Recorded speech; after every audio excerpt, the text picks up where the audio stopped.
दोस्तों आज की इस मॉडर्न साइंस के जमाने में जो लोग भी पुराने बातें करते हैं तो वो लोग कहते हैं कि ये लोग मूर्ख हैं। पर दोस्तों उन लोगों को एक्चुअली में ये पता नहीं है कि वे लोग पुराने बात नहीं बल्कि साइंस की बातें ही कर रहे हैं। जी हाँ दोस्तों, आज की इस वीडियो में मैं आपको ऐसे ही कुछ मैथोलॉजिकल फैक्ट की साइंटिफिक एनालिसिस करने वाला हूँ, तो आप इस वीडियो के अंत तक बने रहिए। चलिए शुरू करते हैं।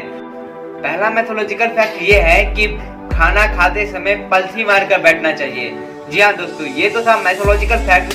चलिए जानते हैं कि साइंस इसके बारे में क्या कहता है। चलिए इसकी साइंटिफिक एनालिसिस करते हैं। दोस्तों साइंस कहता है कि जब हम पलथी मारकर बैठते हैं तो हमारा माइंड बहुत ही शार्प और एक्टिव हो जाता है, जिसके कारण हम कोई भी चीज को आसानी से और फुल्ली कंसंट्रेशन के साथ कर सकते हैं। जी हाँ दोस्तों, ये पलथी एक प्रकार का योग है। जी हाँ दोस्तों, ये योगा के अंतर्गत ही आता है ये पलथी। और इस पोजीशन में बैठते हमारा माइंड पेट को एक सिग्नल भेजता है कि खाना आ रहा है, उसे पचाने के लिए पूरी तरह से तैयार रहो। और इससे क्या होता है कि हमारा खाना जल्दी पचता है और अच्छे से पचता है। और इस पोजीशन में बैठने के बाद अगर आप कुछ पढ़ाई करोगे या फिर किसी के ऊपर रिसर्च या स्टडी करोगे तो इस पोजीशन में बैठने पर तो हमारा माइंड फुली कंसंट्रेट होता है और आप अपने विषय पे अच्छे से ध्यान केंद्रित कर पाओगे। दोस्तों दूसरा मैथोलॉजिकल फैक्ट ये है कि हमें माथे के बीच में तिलक करना चाहिए। ऐसा क्यों?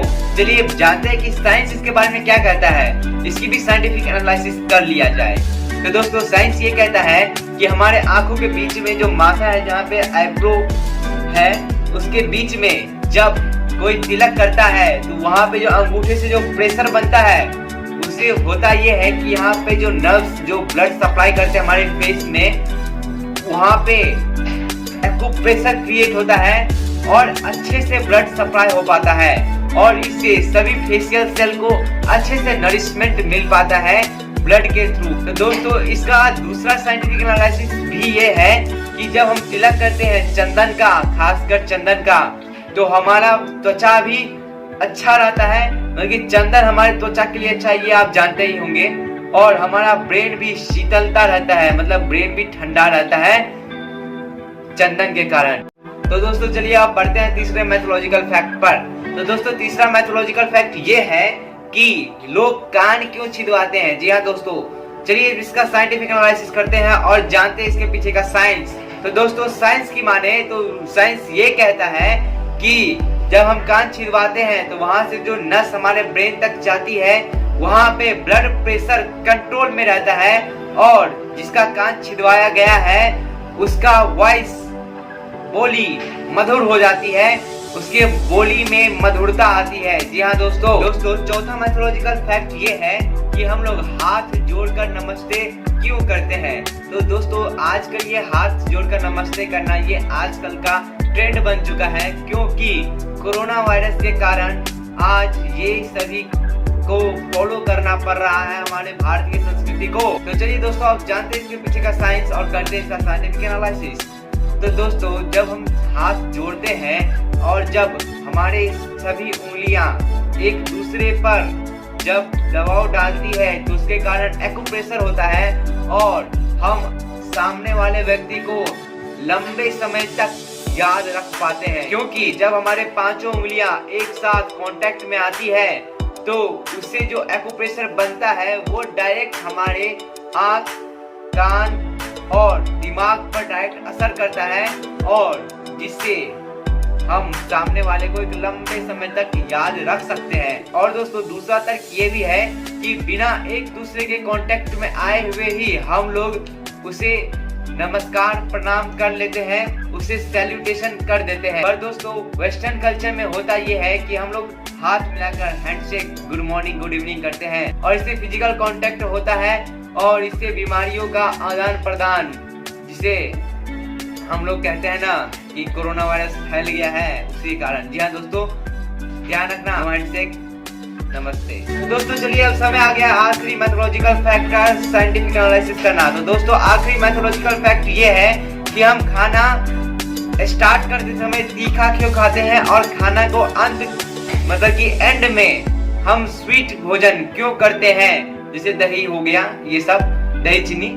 तो दोस्तों इसका साइंटिफिक एनालिसिस ये है कि जब भी हम खाना स्टार्ट करते हैं तीखा खाना से, और तीखा खाना का पीएच कम होता है, मतलब कि ये एसिडिक होता है, और हमारे पेट में जो HCl है, हाइड्रोक्लोरिक एसिड, और बहुत सारे डाइजेस्टिव जूसेस होते हैं जो हमें डाइजेशन में मदद करती है, उसको ये एक्टिव करता है ये तीखा फूड, क्योंकि ये एसिडिक होता है और हमारे पेट में जो HCl है वो भी एसिडिक होता है, जिसके कारण हमारा खाना अच्छे से पच पाता है। और अंत में जब हम मीठा खाते हैं और मीठा का पीएच थोड़ा ऊपर होता है, थोड़ा ज्यादा होता है, मैं ये नहीं कराऊंगी पूरा मीठा ठूस ठूस से खाने के लिए, बस स्वाद चेंज करने के लिए। जी हाँ दोस्तों, और मीठा खाने के बाद हमारे पेट में जो एसिड होते हैं वो जलन करते रहते हैं, और मीठा खाने के बाद वो जलन खत्म हो जाती है। इसी के लिए भोज भात में, भंडारा में अंत में दही चीनी दिया जाता है, ताकि हमारा पेट में जो एसिडिक था जिसके कारण जलन हो सकती थी बाद में, वो ना हो। तो दोस्तों चलिए समय आ गया इस वीडियो को अंत करने का। तो दोस्तों अब मिलते हैं अगले वीडियो में एक नए सब्जेक्ट के साथ। इसी टॉपिक पे हम आगे बात करेंगे नेक्स्ट वीडियो में, क्योंकि हमारे पास बहुत सारे ऐसे मैथोलॉजिकल फैक्ट हैं जिसपे साइंटिफिक एनालिसिस करना तो बनता है दोस्तों। अगर आपके भी मन में कोई ऐसे साइंटिफिक एनालिसिस करने लायक कोई मैथोलॉजिकल फैक्ट है तो आप हमें बताएं। कैसे बताइएगा, मैं उसका भी सॉल्यूशन दे देता हूं। आप जब इस वीडियो को देख रहे होंगे तो आपको नीचे में लगातार हमारे Instagram ID, Telegram ID, Facebook ID, Koo ID पर फ्लैश हो रहे होंगे। आप वहां पे जाकर डायरेक्ट हमसे बात कर सकते हैं और आप हमें बता सकते हैं और भी ऐसे मैथोलॉजिकल फैक्ट जिसका हम साइंटिफिक एनालिसिस इसी चैनल पे करेंगे। तो दोस्तों तब तक के लिए नमस्कार, जय हिंद, जय भारत।